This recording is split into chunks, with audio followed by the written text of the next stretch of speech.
Bonjour, j'espère que vous allez bien. Toujours une joie de vous retrouver pour un nouvel épisode de Reprendre la mer avec Interentreprise. Vous vous souvenez? Nous allons vous faire aimer la mer.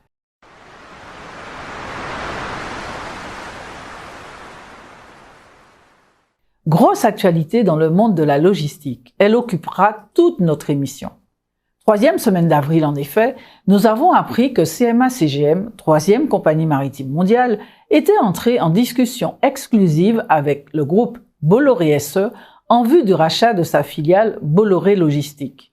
Dans la foulée, l'offre d'achat spontanée de CMA CGM a été validée par le conseil d'administration de Bolloré SE sur la base d'une offre publique d'achat de 5 milliards d'euros pour les activités logistiques, à savoir 13 500 personnes opérant dans 111 pays, 1 million de mètres carrés d'entrepôts, 656 tonnes de fret aérien transportés en 2022, 826 000 conteneurs manutentionnés, 7,1 milliards d'euros de chiffre d'affaires en 2022, 714 millions d'euros de résultats nets consolidés en 2021. Bolloré Logistique est dans le top 5 des logisticiens européens et dans les 15 premiers mondiaux. Bolloré Logistique s'est spécialisé dans les secteurs industriels tels que l'automobile, l'énergie, l'industrie minière, le BTP, les produits pharmaceutiques, le groupage et possède plusieurs infrastructures multimodales. Le groupe est installé en Martinique, en Guadeloupe, à Saint-Martin et en Guyane à travers des filiales qui sont désormais toutes sous l'appellation Bolloré Logistique. Le conseil d'administration de Bolloré SE a donc donné son accord de principe. Il s'agira pour CMA CGM de racheter 289 millions d'actions qui représentent très exactement 9,78% du capital social de l'ensemble. Le prix d'achat de l'action a été fixé à 5,75 € avec une soule de 0,25 € et une distribution complémentaire de dividendes lors de l'Assemblée générale mixte des actionnaires de 0,04 centimes d'euros payée le 6 juillet 2023. Bolloré Logistique est coté à la bourse Euronext de Paris.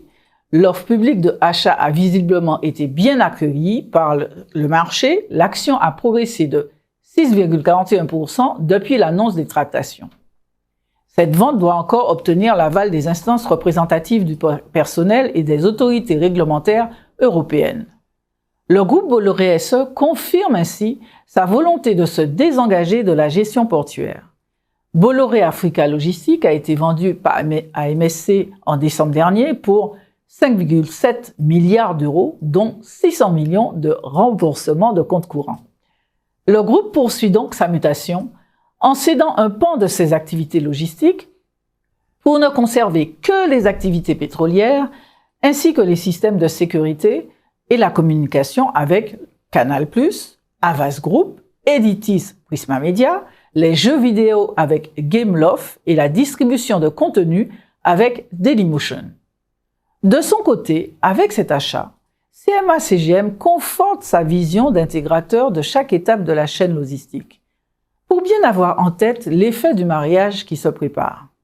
Nous avons vu le poids de Bolloré Logistique. En face, CMA CGM, ce sont 593 navires qui desservent 420 des 521 ports de commerce du monde grâce à 250 lignes régulières, 400 bureaux dans 160 pays, 750 entrepôts, 155 000 collaborateurs, un chiffre d'affaires de 74,5 milliards de dollars en 2022, en hausse de 33% par rapport à 2021, 2,9 milliards de dollars de résultats et quelques 11,6 milliards de dollars de trésorerie disponibles pour poursuivre ses investissements.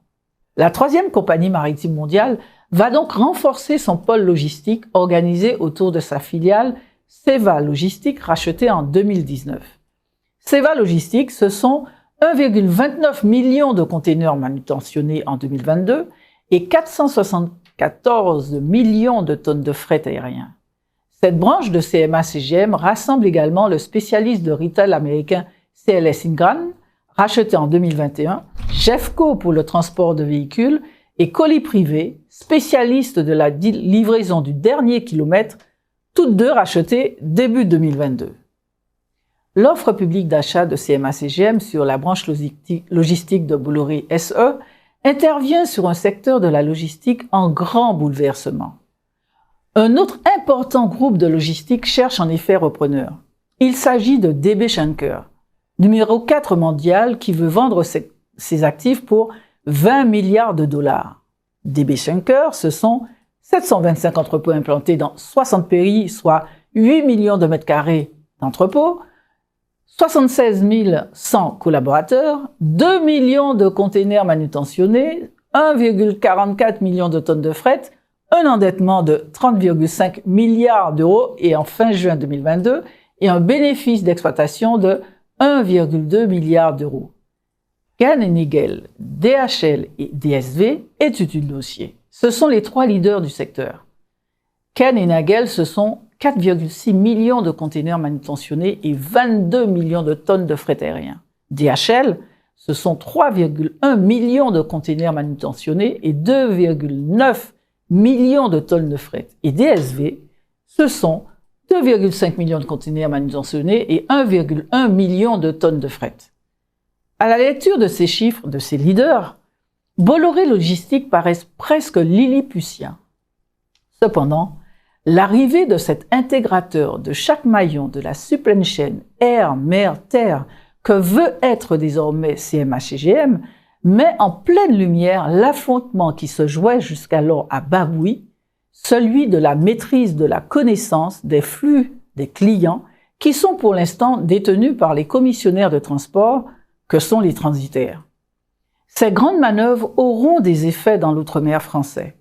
En Martinique comme en Guadeloupe, en Guyane, à Saint-Martin et à Saint-Barthélemy, les groupes mondiaux sont présents. Bolloré Logistique bien sûr, mais aussi Géodis FF France, DB Schenker, Arendt Logistique 7 Cargo, etc. Y exercent également des opérateurs locaux, tels que SIFA, Léon Vincent qui détient Saphir Melon, SEM, Cyber Transit, ATS, Amazonie Service Logistique, la Rodanienne de Transit qui vient de racheter TTOM, Somatrans, Sodetram, Alpha Transit qui détient Chalono Transit, Challenge International, Petreluzzi Transit, pour ne citer que quelques-uns. L'arrivée dans l'activité du transit d'un opérateur déjà en position monopolistique sur le transport maritime, tel que CMA-CGM, reprenant les actifs d'un leader du secteur tel que l'est Bolloré Logistique, en Martinique, en Guadeloupe, en Guyane et à Saint-Martin, va accélérer les rapprochements, voire provoquer des disparitions. Quant aux chargeurs, les distributeurs, les importateurs, depuis cette annonce, ils sont très inquiets. Ils parlent même de nœuds gordiens qui se resserrent. Encore. Selon eux, dans cette vente, les territoires d'outre-mer devront faire l'objet d'un traitement à part, avec des engagements fermes de l'acheteur. Selon eux, l'État et l'autorité de la concurrence doivent cadrer le sujet. Éclairage sur ce qui se trame avec notre invité, Jean-Claude Florentini, gérant de Global Service and Logistique.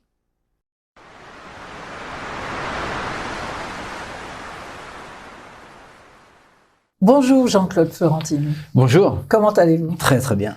Je vous ai reçu il y a quelque temps en tant que président du syndicat des transitaires de la Martinique. Et vous avez passé donc la main sur cette institution à monsieur Franck Granger de la société Somatrans. Et entre-temps et depuis, vous avez créé votre société qui s'appelle Conseil Global Service and Logistique. Qu'est-ce que c'est que... C'est un cabinet d'expertise d'ingénierie logistique et de transport. Donc nous accompagnons les primo-importateurs ou sociétés déjà confirmées qui souhaitent avoir une aide, un soutien à l'exportation, à l'importation. On aide également et on soutient les projets industriels donc dans la zone. Donc c'est un cabinet d'expertise qui a vocation à être à rayonner à la fois donc en intra-caribéen, pas uniquement sur les plateformes, sur les départements ou collectivités ou régions d'outre-mer, mais véritablement avoir dans la zone Caraïbe et voire plus loin, puisque nous avons déjà des contacts et très avancés avec certains pays d'Afrique, notamment au Cameroun et au Sénégal. Donc j'ai souhaité vous rencontrer, enfin en tout cas de nouveau vous interviewer, Parce que je pense que comme nous tous, vous avez entendu l'annonce de ces discussions exclusives lancées par CMA-CGM et le groupe Bolloré SE dans l'optique de racheter la filiale Bolloré Logistique. Donc, qu'est-ce que ça vous inspire? Quel effet ça a produit sur vous d'avoir une telle annonce? Alors, c'est pas que ce soit une douche froide, puisqu'il y avait déjà des discussions qui étaient déjà avancées. Faut savoir aussi que toute la partie transport logistique d'Afrique, donc au niveau du continent africain, avait déjà été cédée à MSC. Donc c'était déjà un premier un signe avant-coureur en fait de tractation. Ce qui nous a plutôt surpris, c'est le fait que la CMA-CGM se soit justement positionnée dessus, quoi. Mais c'est vrai que ça reste c'est une annonce assez fracassante, hein, que c'est quand même une petite bombe dans le milieu. En quoi c'est une bombe dans le milieu? C'est à la fois, ce sont deux gros monstres qui s'accordent, qui ont vocation à fusionner. Donc obligatoirement, donc il y a une géostratégie en fait qui est en train de s'opérer. Le groupe Bolloré est dans le top 3 des plus gros prestataires, je parle au niveau de la zone, uniquement sur la zone. Zone Caraïbe. Uniquement au niveau de la zone Caraïbe. Numéro 3 sur la zone Caraïbe. Dans le top 3. Dans le top 3, au départ d'Europe et au niveau des implantations qu'ils ont sur la zone. Donc c'est quand même un gros, c'est un gros mastodon. Qui passe sous l'escarcelle de la CMA-CGM. Donc, si la vente se conclut, parce que c'est certain qu'il y a encore quelques autorisations à obtenir, mais si elle se conclut, qu'est-ce que ça voudrait dire pour le secteur d'activité et pour la zone?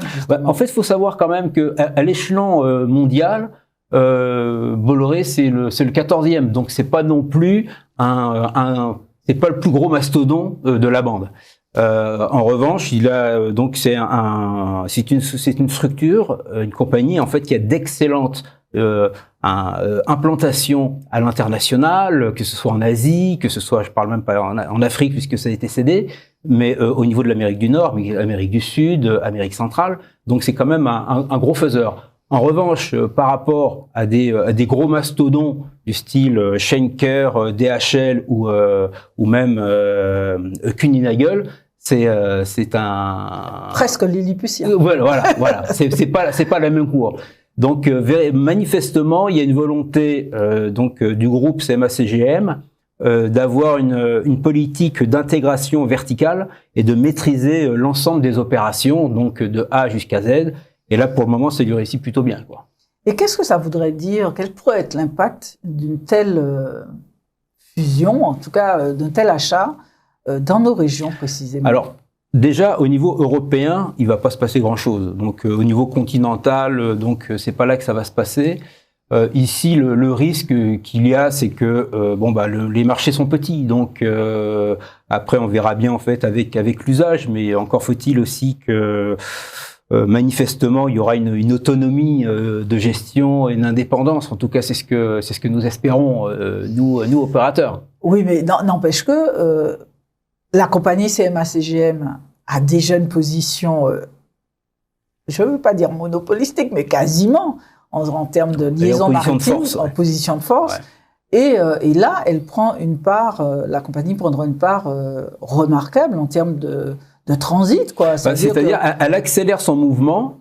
Il y a encore 4 ans, donc elle n'était pas dans la commission de transport. Donc, elle a fait de la croissance externe avec Seva Logistique, plus récemment avec Jeffco, maintenant avec Bolloré, tout en prenant également des parts au niveau d'Air France Cargo à 9%. Donc, c'est une compagnie qui affiche son ambition, manifestement. À la fois en intracontinental, donc il y a une mondialisation en fait de la compagnie qui s'opère à grande vitesse. Autant ça peut se justifier au niveau mondial, mais sur des territoires aussi petits, des marchés aussi petits, contraints, isolés, enfin voilà, quels peuvent être les points d'attention pour l'État ou l'autorité de la concurrence? Pas forcément au niveau de l'État, je le vois plus au niveau déjà des professionnels, donc déjà au niveau des commissionnaires en transport transitaire. Donc, mais en même temps, donc ce sont des gros marchés, hein, donc c'est pas forcément non plus un gage à la fois il n'y a pas forcément de crainte non plus à avoir. Je crois qu'il faut pas non plus crier au loup, même si faudrait être vigilant. C'est un mouvement naturel, enfin en tout cas que vous observez déjà dans ce secteur d'activité de restructuration. Enfin en tout cas, il y a du mouvement. Il y a un mouvement qui s'est accéléré. Alors le Covid a été un accélérateur, on en a déjà parlé, mais vraiment c'est puissance X. Avec donc les petits se font racheter par les moyens, les moyens se font racheter par les grands, qui eux-mêmes les grands se font racheter, se rachètent entre eux ou par plus gros encore. Donc on assiste véritablement en fait on voit bien en fait que la logistique et le transport sont stratégiques. Donc il y a une volonté véritablement en fait de maîtriser la chaîne, tout simplement parce qu'on ne sait pas comment demain sera fait. Rappelez-vous qu'il y a encore 3 ou 4 ans, la CMA-CGM n'était pas en bonne santé non plus. Hein. Je crois qu'il faut l'avoir à l'esprit. Hein. Justement, c'est-à-dire on voit comment les fluctuations très importantes qu'ont connues les compagnies maritimes, et elles voient que dans le transit, c'est plutôt il y a du business qui circule, que c'est plutôt très rémunérateur. Et d'où l'intérêt de rentrer sur ce marché. Et donc, est-ce qu'il n'y a pas un risque de disparition du secteur du transit bientôt? Je pense pas, puisque en fait, le marché évolue. On a vu comment ça se passait au niveau du e-commerce, qui a un taux de croissance par 2 chiffres chaque année, même ici. On l'a vu au niveau des grands groupes. Regardez avec Amazon, donc qui sait très très bien, qui a une intégration verticale également. On le voit avec les FedEx, on le voit avec du DHL, mais il y a la place en tout cas pour les moyens, voir les petits. Après, il faut trouver les niches. Après, la qualité de service attendue n'est pas forcément la même non plus. Donc, au niveau des intégrateurs, on demandera certainement plus. De plus en plus, le marché évolue en termes on a des besoins qui sont différents. On a besoin d'avoir un réseau en Asie, on a besoin d'avoir un réseau en Afrique, on a besoin d'avoir un réseau en Amérique du Nord. Et ça, seuls les grands groupes peuvent donner justement satisfaction. Ça, c'est du côté logistique, enfin en tout cas compagnie maritime, offreur de services. Mais du côté des chargeurs, ils sont quand même plutôt inquiets. Ils se disent déjà, être face à une compagnie maritime qui aujourd'hui est quasi seule, se retrouver avec un opérateur aussi puissant en termes logistiques, il n'y a pas de risque selon vous? Les risques, je les vois beaucoup plus en termes c'est-à-dire que plus le gâteau se rétrécit et plus effectivement il y a un risque. J'aurais préféré effectivement en tant que conseil et en tant que chargeur d'avoir une offre beaucoup plus élargie et étoffée quoi. Donc on a vu la disparition de la Maersk récemment, on a vu et même la GIS il y a 4 ans. On n'en parle pas, mais on a aussi assisté en aérien au retrait de la compagnie qui fait justement au départ de Miami. Et donc, ça va pas dans le bon sens non plus. Hein. Donc, il faut bien se poser les questions aussi. Ça veut dire que nous ne sommes pas forcément très attractifs. Et donc ça, il y a un vrai sujet aussi là-dessus. En tout cas, ça bouge dans ça bouge énormément. Et à mon avis, le mercato n'est pas terminé. Bon, c'est pas encore non. Stabilisé. Les restructurations ne sont pas achevées. Non, c'est pas. Nous aurons l'occasion de vous réinviter. En tout cas, un dossier à suivre, assurément. Merci infiniment, Merci Monsieur à vous. Florentini.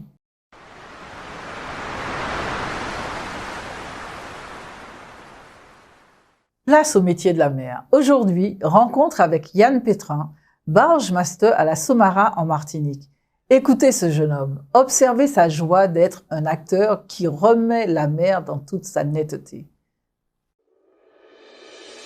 Bonjour, je m'appelle Yann Pétrin, j'ai 29 ans.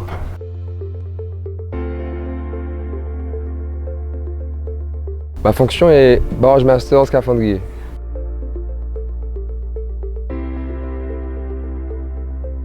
Ça consiste à pouvoir intervenir sur tous les aspects de la barge. Je peux aussi intervenir aussi bien dans la grue que sous l'eau, je suis entièrement polyvalent sur la barge.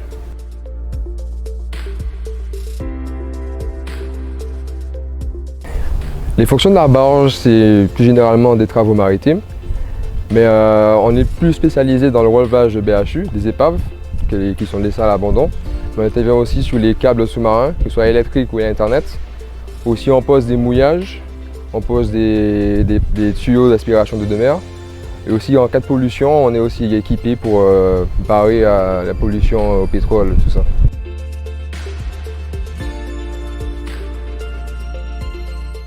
Comme formation, j'ai commencé je suis parti en France pour faire des études.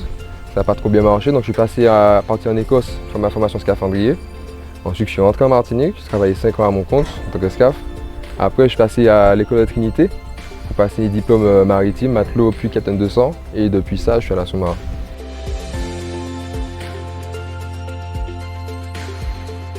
Ce que j'aime dans ce métier, c'est que c'est tous les jours différents.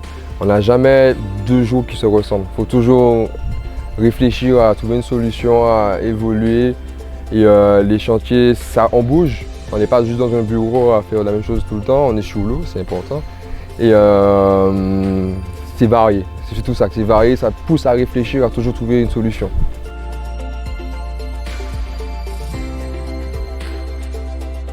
En fait, je me vois finir ma carrière en tant qu'expert maritime. Ce serait pour moi le mieux.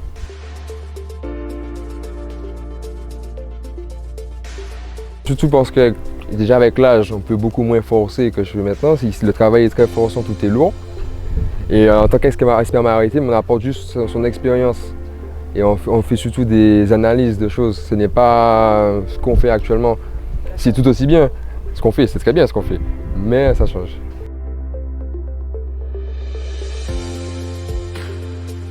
La journée type sur la barge d'outils, ça commence déjà par s'assurer qu'on ait tout ce qu'il nous faut pour pouvoir aller travailler, pouvoir faire la mission qu'on a réalisée le jour, qu'on a bien préparée préalablement. Ensuite, nous partons faire le travail. Arrivé sur place, on doit comparer si ce qu'on nous a décrit et ce qu'on voit sur place, ça correspond à la même chose. Si ce n'est pas le cas, il faut s'adapter pour pouvoir toujours continuer à faire le travail sans freiner, sans bloquer la situation. On essaie toujours de trouver une solution. Il y a toujours une solution, on la trouve.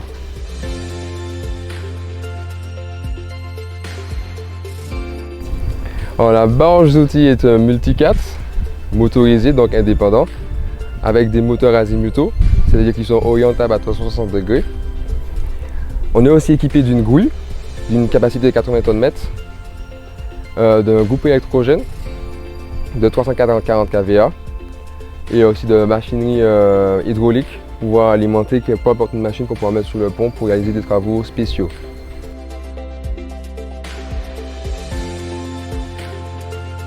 Ce que je pourrais dire aux jeunes pour qu'ils s'intéressent à ce métier, c'est déjà de s'informer, de regarder ce qui se passe autour de soi. Parce qu'en fait, ça ne sert à rien d'aller à 10 000 km, on a tout chez nous. Et malheureusement, on est un peu méconnu du grand public parce que ce n'est pas des métiers qui sont médiatisés. Mais il suffit de s'intéresser un tout petit peu et on trouve.